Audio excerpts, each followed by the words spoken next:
ఎన్నికలు సమీపిస్తున్న వేళ రాజకీయ పార్టీలు తమ వ్యూహాలకు పదును పెడుతున్నాయి. ప్రతి అంశాన్ని రాజకీయంగా తమకు అనుకూలంగా మార్చుకునేందుకు ప్రధాన రాజకీయ పక్షాలు పావులు కదుపుతున్నాయి. సోషల్ మీడియా వేదికగా ఎలక్షన్ వార్ జోరందుకుంది. నేతలు పార్టీలు మారుతున్నారంటూ అసత్య ప్రచారాలు ఓవైపు జరుగుతుంటే రాజకీయంగా దెబ్బతీసేందుకు మార్ఫింగ్ వీడియోలు సైతం వాడుకుంటున్నారు. గుంటూరులో రైతు కోటయ్య ఆత్మహత్య ఘటన చుట్టూ రాజకీయాలు అలుముకున్నాయి.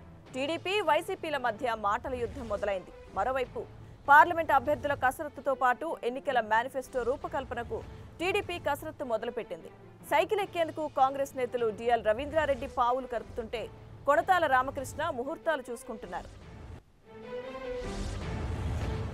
ఇక ఏపీలో పొలిటికల్ డెవలప్మెంట్స్ కి సంబంధించి మరిన్ని డీటెయిల్స్ మా AP input editor Ravi live లో అందిస్తారు. రవి, అంటే కొద్ది రోజుల్లోనే సార్వత్రిక ఎన్నికలకు సంబంధించి నోటిఫికేషన్ రానున్న నేపథ్యంలో రాష్ట్రంలో రాజకీయాలు పూర్తిగా వేడెక్కాయని మనం చెప్పొచ్చు. అంటే ప్రతి అంశాన్ని కూడా రాజకీయ పార్టీలు తమకు అనుకూలంగా మార్చుకునేందుకు వేదికగా చేసుకుంటున్నాయి. ఈ నేపథ్యంలో చూసుకుంటే కనుక సోషల్ మీడియా వేదికగా గత కొద్ది రోజులుగా కూడా చాలా ఒకరిపైన ఒకరు బురజల్లుకునే అంశాలు కానీ, పార్టీలు మారుతున్నారంటూ లేకపోతే మార్ఫింగ్ వీడియోలు ఇవన్నీ కూడా గత కొద్ది రోజులుగా మనం చూస్తున్నాం. ఒకరిపై ఒకరు కేసులు పెట్టుకుంటున్న పరిస్థితి కూడా ఉంది. ఇటు అధికార టీడీపీ కానీ, వైసీపీ కానీ, జనసేన కానీ ప్రధాన రాజకీయ పార్టీలు అన్నిటి మధ్యలో కూడా ఈ సోషల్ మీడియా వారు కూడా చాలా తీవ్ర రూపం దాల్చిందని చెప్పొచ్చు. ఈ నేపథ్యంలో ఈరోజు కొన్ని సంఘటనలు చూసుకుంటే కనుక మనకు ప్రధానంగా చూసుకుంటే చింతమనేని అంటే దెందులూరు ఎమ్మెల్యే చింతమనేనికి సంబంధించి ఒక వీడియో రాజకీయంగా రచ్చరైపోయిందని ఈరోజు చెప్పొచ్చు. అంటే గతంలో ఆయన చేసిన వీడియో ఒకటి, అంటే దళితులను అవమానించారంటూ ఓ వీడియో హల్చల్ చేయడం, దీనిపైన అంటే విపక్షాలు దుమ్మెత్తిపోవడం, దీనికి సంబంధించి ఆయన కావాలని ఉద్దేశపూర్వకంగా తనపైన ఇలాంటి ఆరోపణలు చేస్తున్నారంటూ ఆయన పోలీస్ కంప్లైంట్ కూడా ఇవ్వడం జరిగింది. మొత్తం మనం చూసుకుంటే కనుక రాజకీయంగా ఇలాంటి అంశాలు చాలా రోజు రోజుకి కూడా ఎన్నికలు సమీపిస్తున్న వేళ ఒకరిపైన ఒకరు బుర్రచల్లుకునే అంశాలు చాలా తీవ్రమవుతున్నాయని మనం చెప్పొచ్చు. ఇంకోవైపు చూసుకుంటే కనుక అంటే గుంటూరు కొండవీడులో జరిగిన రైతు కోటయ్య ఆత్మహత్య అనే అంశానికి సంబంధించి కూడా రాజకీయ ఈరోజు మొత్తం ప్రధాన రాజకీయ పక్షాలన్నీ కూడా ఈ అంశంపైన ఈరోజు దృష్టి సారించాయని చెప్పొచ్చు. దీనికి సంబంధించి అంటే పూర్తిగా పోలీసు నిర్లక్ష్యం వల్ల, పోలీసులు దెబ్బల వల్లనే చనిపోయారంటూ వైసీపీ ఇప్పటికే దీనికోసం ఒక నిజ నిర్ధారణ కమిటీ వేసింది. మరోవైపు జనసేన కూడా అదే బాటలో ఒక కమిటీ వేయడం జరిగింది. మొత్తానికి ఇటు అధికార పక్షం కూడా నేతలందరూ కూడా ఈరోజు మొత్తం కూడా అక్కడ స్థానికంగా గుంటూరు జిల్లాలోని ఈ అంశానికి సంబంధించి మొత్తం రాజకీయాలన్నీ కూడా ఈరోజు జరిగాయని చెప్పొచ్చు.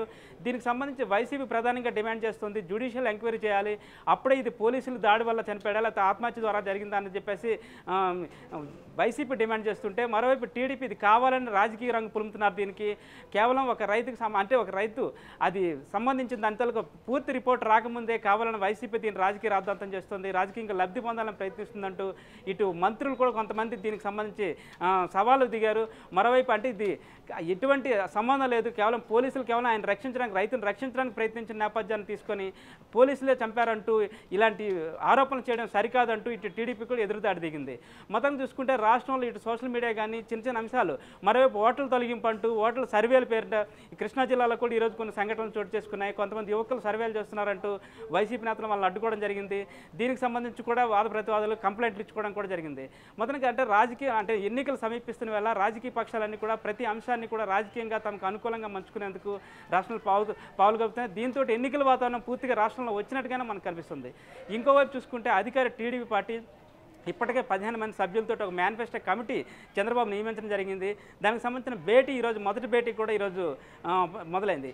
దీనికి సంబంధించి అంటే ప్రధానంగా కుటుంబానికి సంక్షేమం ధ్యేయంగా ప్రధానంగా అంటే గతంలో ఇచ్చిన హామీలకు మరింత విస్తృతంగా చేసేందుకు అంటే ప్రజల నుంచి కూడా అభిప్రాయ సేకరణ చేసే దిశగా ఈ మేనిఫెస్టో కమిటీ అనేది ఈరోజు నుంచి చర్యలు ప్రారంభించింది. పూర్తిగా అంటే ఎన్నికల్లో అంటే జనాన్ని పూర్తిగా ఆకట్టుకునే విధానంగా సంక్షేమ దిశగా ఈ మేనిఫెస్టో రూపొందించే దిశగా చర్యలు తీసుకుంటున్నట్టుగా తెలుస్తుంది. దీనికి సంబంధించి యనమల రామకృష్ణుల అధ్యక్షుని 15 మంది సభ్యులు కూడా ఈరోజు మొదటి భేటీ అయ్యారు.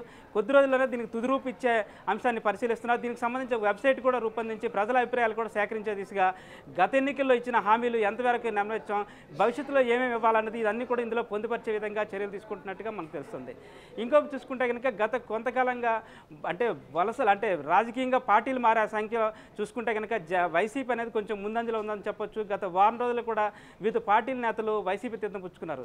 అయితే ఈ పరిణామాలు ఇప్పుడు వైసీపీ పైన తీవ్రంగా చూపిస్తున్నాయి. దీనికి సంబంధించి అసమ్మతులు స్థానికంగా పార్టీలు అంటే ఇంతవరకు పార్టీలో ఉన్న ఇన్ఛార్జీలు కానీ వీళ్ళందరికీ సంబంధించి ఒక్కసారిగా అసంతృప్తి జ్వాలలు చెలరేగుతున్నాయని మనం చెప్పొచ్చు. దీనికి ప్రధానంగా చూసుకుంటే కనుక చీరాలకు సంబంధించి ఆమంచి చేరికతో అక్కడ స్థానికంగా ఉన్న వైసీపీలో అలజడి రేగింది.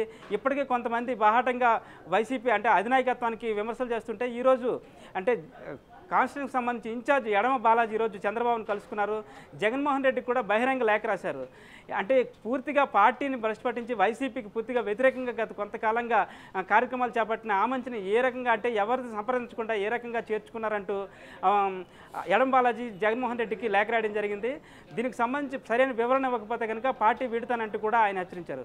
ఇంకోవైపు చూసుకుంటే కనుక అనకాపల్లి ఎంపీ అవంతి ఎప్పుడైతే వైసీపీ తీర్థం పుచ్చుకున్నారో అక్కడ కూడా స్థానికంగా జిల్లాకు సంబంధించి అంటే కాన్స్టిట్యూన్సీ ఇన్ఛార్జ్ విజయలక్ష్మి ఇప్పటికే ధ్వజమెత్తున్నారు. అంటే పూర్తిగా ఇలాంటి నిర్ణయాల ద్వారా పార్టీని భ్రష్టు పట్టిస్తున్నారంటూ ఆవిడ కూడా గలం విప్పారు. ఈ నేపథ్యంలో చూసుకుంటే మొత్తంగా వైసీపీకి అంటే ఇటీవల కాలంలో చేరిన చేరికలతో ఇంతవరకు స్థానికంగా ఉన్న నేతలు కానీ పార్టీ కోసం పనిచేసిన వైసీపీ కేడర్ అంతా కూడా అసంతృప్తి వెలగక్కుతున్న పరిస్థితి కనిపిస్తుంది. ఇంకోవైపు అంటే చంద్రబాబు ఇప్పటికే పార్లమెంటు స్థానాల మీద దృష్టి సారించినట్టు మనకు తెలుస్తుంది. ఒక్కొక్క కాన్స్టిట్యూన్సీకి సంబంధించి నిన్నటి నుంచి కూడా రివ్యూలు చేస్తున్నారు. ఈ నేపథ్యంలో ఈరోజు కడపకు సంబంధించి కూడా రివ్యూ కొద్దిసేపట్లో మొదలు కానుంది. అంటే దీనికి కడప జిల్లాకు సంబంధించి పార్లమెంటుతో పాటు అంటే ఎమ్మెల్యే స్థానాలకు సంబంధించి కూడా చర్చ నడిచే అవకాశం ఉంది. దీనికి ప్రధానంగా మనం తీసుకుంటే కనుక కాంగ్రెస్ సీనియర్ నేత మాజీ మంత్రి డిఎల్ రవీంద్రారెడ్డి కొద్దిసేపట్లో చంద్రబాబును కలవనున్నారు. అంటే దానికి సంబంధించి మైదుకూరు స్థానానికి సంబంధించి డిఎల్ రవీంద్రారెడ్డి కలుస్తున్నట్టుగా మనకు తెలుస్తుంది.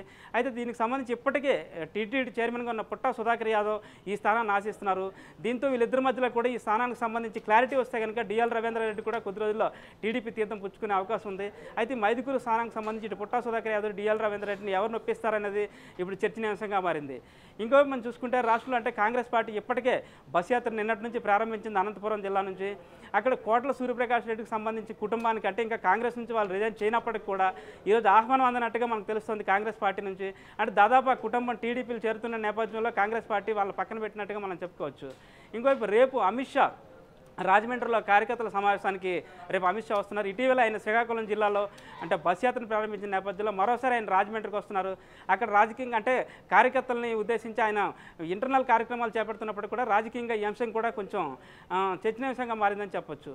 ఇంకోవైపు జనసేనాని పవన్ కళ్యాణ్ గత కొద్ది రోజులుగా స్తబ్దుగా ఉన్నారు. కేవలం దరఖాస్తుల స్వీకరణ ఆ అభ్యర్థుల కోసం కసరత్తు మాత్రమే జరుగుతుంది ఆ పార్టీలో. అయితే ఆయన రేపటి నుంచి రాయలసీమ పర్యటన మొదలుపెట్టారు. మొత్తం ఎన్నికల నోటిఫికేషన్ వచ్చే వరకు కూడా అంటే దాదాపు మార్చి 3వ తారీఖు వరకు కూడా పవన్ కళ్యాణ్ రాయలసీమలో పర్యటిస్తారు. పార్టీని బలోపేతం చేసేది పార్టీ కంటే ఎన్నికల నేపథ్యంలో జవసత్వాలు తీసుకొచ్చే విధంగా ఆయన పర్యటన సాగుతుందని చెప్పొచ్చు. Lakshmi Durga. Right, thank you Ravi.